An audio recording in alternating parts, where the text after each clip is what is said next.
Dalam dunia sepak bola kita sering mendengar istilah head coach atau manajer ya. Nah, tapi mungkin banyak di antara kalian yang belum mengerti perbedaan di antara dua peran ini. Nah, aku akan bahas dalam edisi set piece kali ini ya. Dan juga coba mungkin menjelaskan peran masing-masing sebelum kita lihat apa sih perbedaannya. Kemudian mungkin gua akan tambahkan contoh-contoh khusus ya.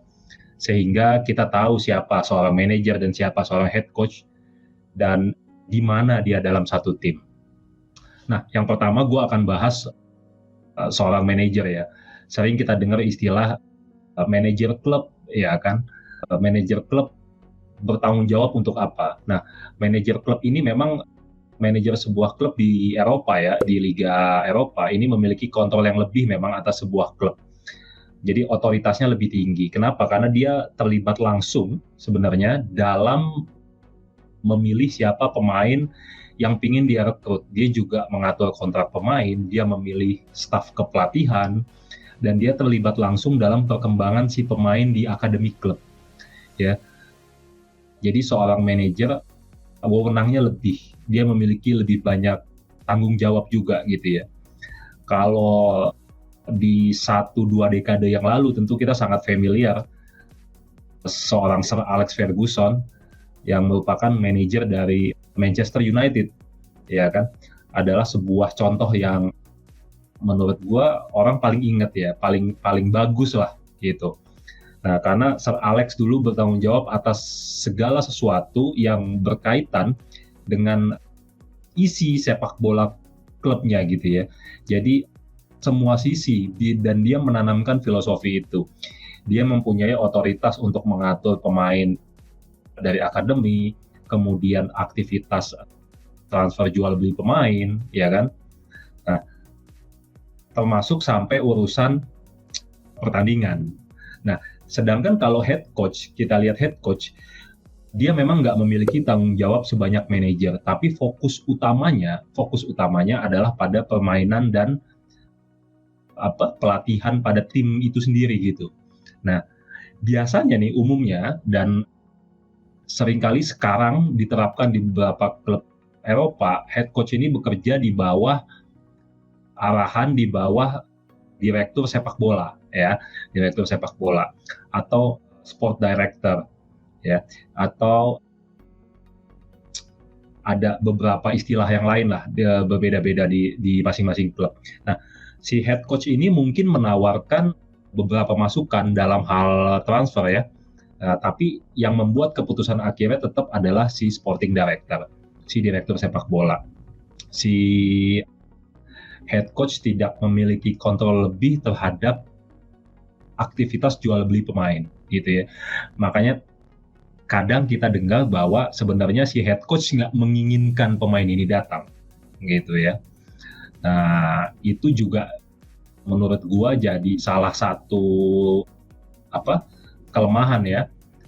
Di samping tadi bahwa fokus si head coach ini bisa lebih fokus pada permainan dan pelatihan tim, tapi memang di satu sisi kadang ada pemain yang menurut si manajer bisa didatangkan itu entah untuk urusan yang komersil, urusan bisnis, tapi sebenarnya tidak betul-betul diinginkan oleh si head coach gitu ya, dan itu kita tahu banyak terjadi di saat ini. Nah, peran manajer sendiri sebenarnya sudah mulai pudar dalam dunia sepak bola dikarenakan setiap orang sudah memiliki istilahnya job desk spesialisasi tertentu gitu. Nah, sebuah klub yang baik dan well organized saat ini memang mempunyai direktur sepak bola yang bertugas dia mengurusi kontrak pemain, ya kan. Jadi si pelatih biasanya bernegosiasi atau memberikan masukan atau memberikan keinginan siapa kira-kira pemain yang cocok di timnya, kemudian si manajer lah yang akan, si direktur sepak bola lah yang akan nanti mengurusi soal transfer jual beli. Nah, direktur sepak bola ini memang kerap menjadi jembatan penghubung antara pihak manajemen klub dengan pelatih-pelatih dan stafnya, gitu ya. Kemudian ada juga scouting ya di beberapa negara yang bisa menemukan bakat pemain-pemain ya. Nah, kita lihat salah satu talent scouting yang kemarin baru direkrut ya, karena berhasil menemukan pemain-pemain bintang ya, itu saat ini harganya mahal gitu ya. Nah, bahkan kalau kita tahu MU sempat punya, Manchester United sempat punya Ralf Rangnick, di mana tugasnya adalah lebih sebagai advisor ya, di peran advisorial role ya. Jadi dia khusus untuk memberikan masukan, nasihat kepada pelatih-pelatih, arahan gitu ya. Sebelum akhirnya sekarang Rangnick memutuskan untuk jadi pelatih di timnas Austria. Nah, contoh lainnya kalau gua mau ambil adalah Pep Guardiola ya. Di City, Pep sebagai head coach itu bekerja di bawah direktur olahraga Sirki Begiristain ya. Nah, tapi Siki dan Guardiola kita tahu punya hubungan profesional yang dekat sejak mereka masih di Catalunya, sehingga Pep itu selalu berkonsultasi soal transfer gitu ya, sehingga punya kedekatan dan chemistry yang kuat. Nah, Guardiola juga sosok yang mungkin disegani dalam sepak bola, sehingga dia banyak memberikan masukan di Manchester City yang dengan mudah diterima oleh Siki. Nah, Guardiola juga diberikan keleluasaan untuk sebenarnya menentukan pemain yang mana yang dia mau ya, yang dia pengen. Tapi emang in the end dia nggak bisa membuat keputusan akhir soal transfer, soal kontrak, ya, soal anggaran gitu. Nah, dia hanya fokus utamanya adalah pada pelatihan dan perkembangan tim. Nah, dari hal yang tadi gue jelasin mengenai perbedaan antara head coach dengan manajer, kita bisa lihat bahwa perbedaan perannya, kontrolnya adalah sebenarnya tergantung pada peran yang diambil, yang ditugaskan, bukan bergantung pada klub tertentu atau negara tertentu atau si head coach atau manajer ini main di liga mana. Jadi memang tergantung peran yang diambil, peran yang ditugaskan oleh manajemen klub. Nah, kalau kita lihat pelatih yang bagus saat ini ya, head coach saat ini gitu ya, itu cukup banyak di IPL gitu ya, karena saat ini memang udah betul-betul dipisahkan kedua peran tersebut gitu.